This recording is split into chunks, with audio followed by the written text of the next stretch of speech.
Yo, it's your boy Wavy Fred, and we back here with another one. Busy week. And if you haven't known already, the top 100 player ratings have been released by EA.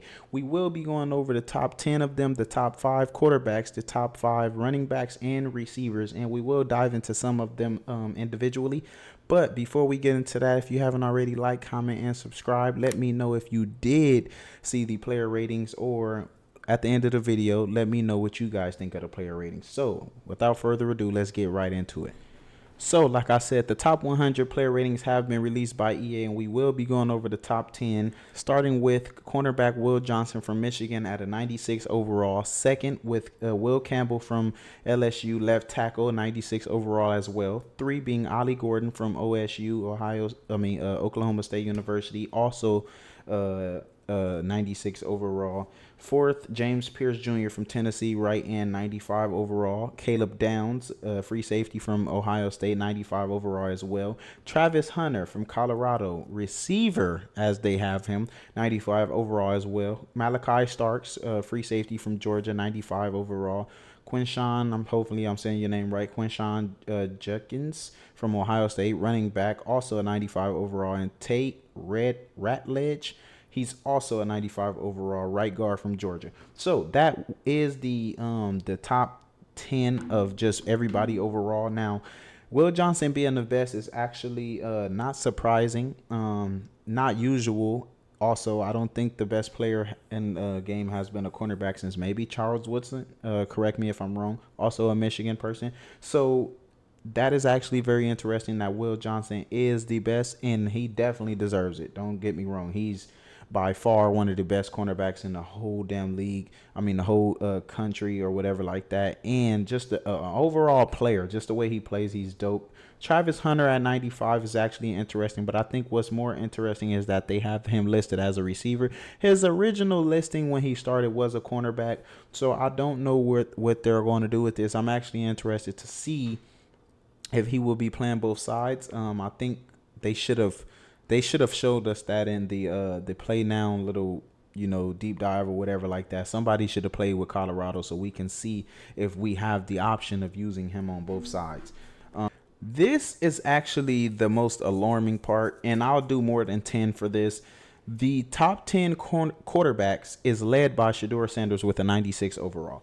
That is actually surprising that he's over like everybody else, the actual person who's on the cover, Quinn Ewers, because don't get me wrong, he had a good year, especially with his first year in Power 5 football or whatever like that, but I don't think that he deserved to be the highest rated quarterback. He had a decent year. He started off hot, ended cold as fuck. And maybe it's not his fault. Maybe it's the line fault, the personnel.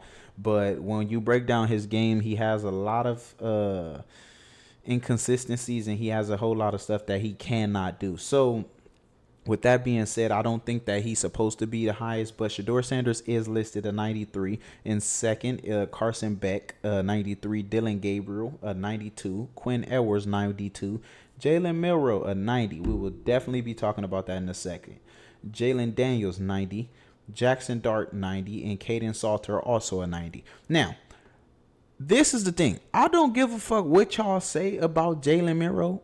He is not worth that fucking, like, he's not that high in my book. Like, I really do not believe in my heart and my brain that he deserves to be over Jackson Dart. I'm sorry. Even Jalen Daniels, he had a very good year. Jackson Dart had a very surprising year. In my opinion only, he should be listed as a Heisman favorite over there at Ole Miss. He had a fire-ass year.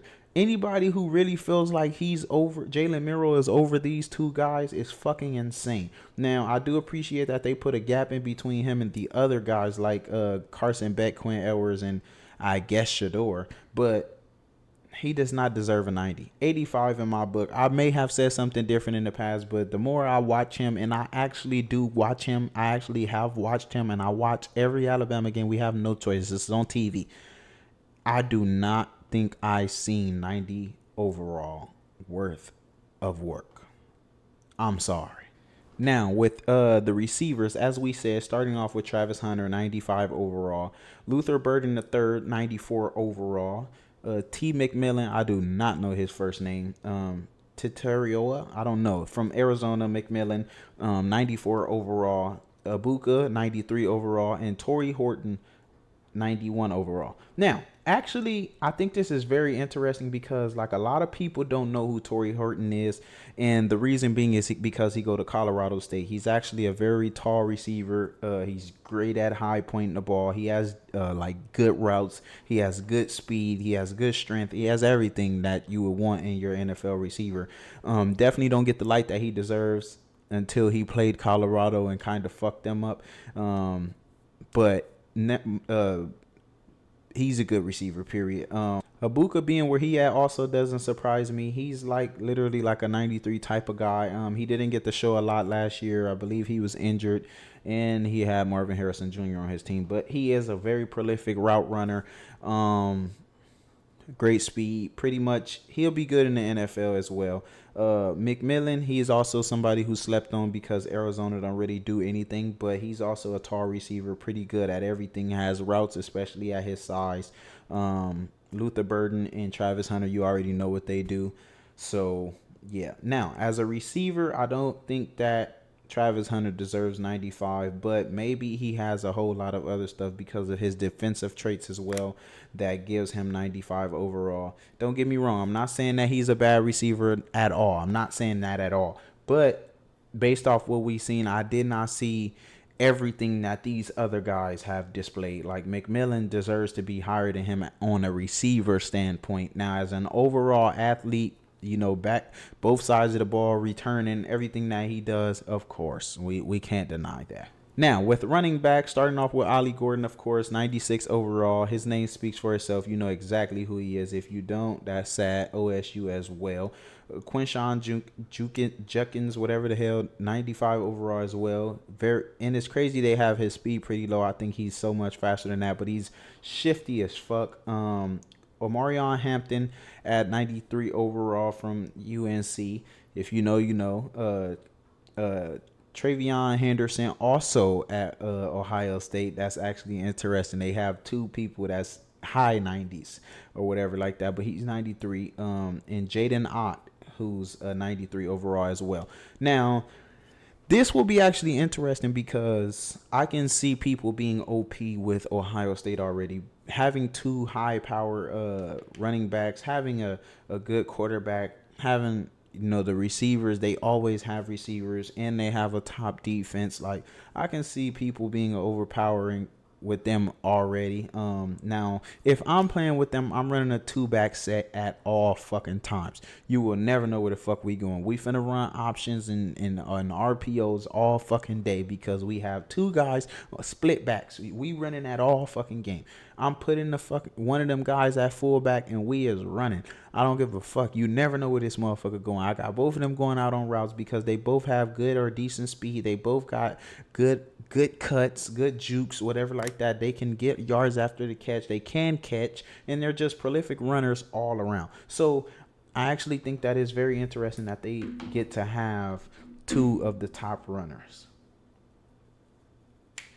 Now, let's talk about some of the people who have several people in the 90s. Michigan has a whole lot of fucking people in the 90s, and that doesn't surprise me. They are coming off a national championship, and some of their prolific players did get to stay.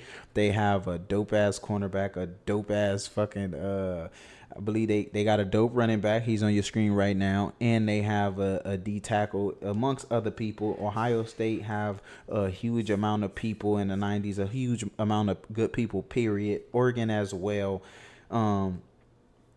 This shit is actually going to be very interesting. Now, Jackson Dart.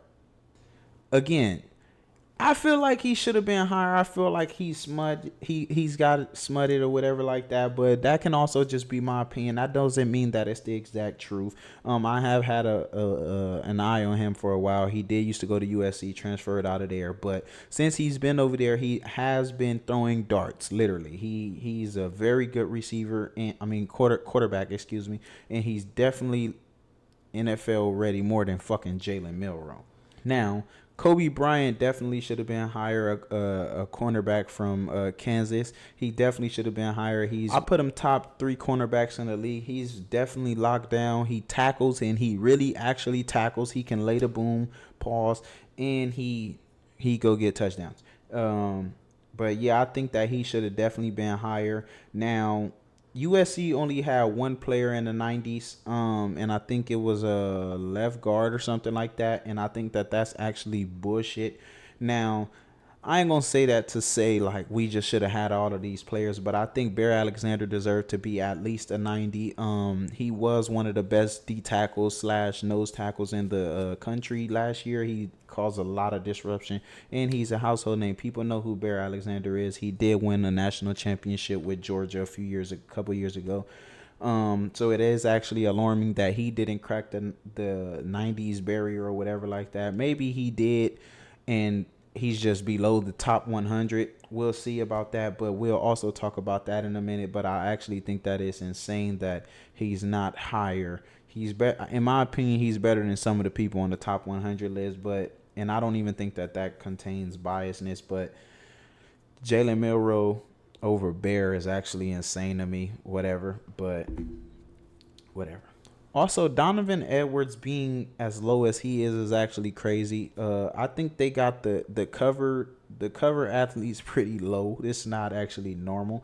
Donovan Edwards didn't get to show as much as he probably could because he had Karam over him. But when it came to his time to shine, he definitely did a nice amount of carrying in that national championship. So 91 is a bit too low for me. I think his speed should have been greater because he literally was pulling away from defenses.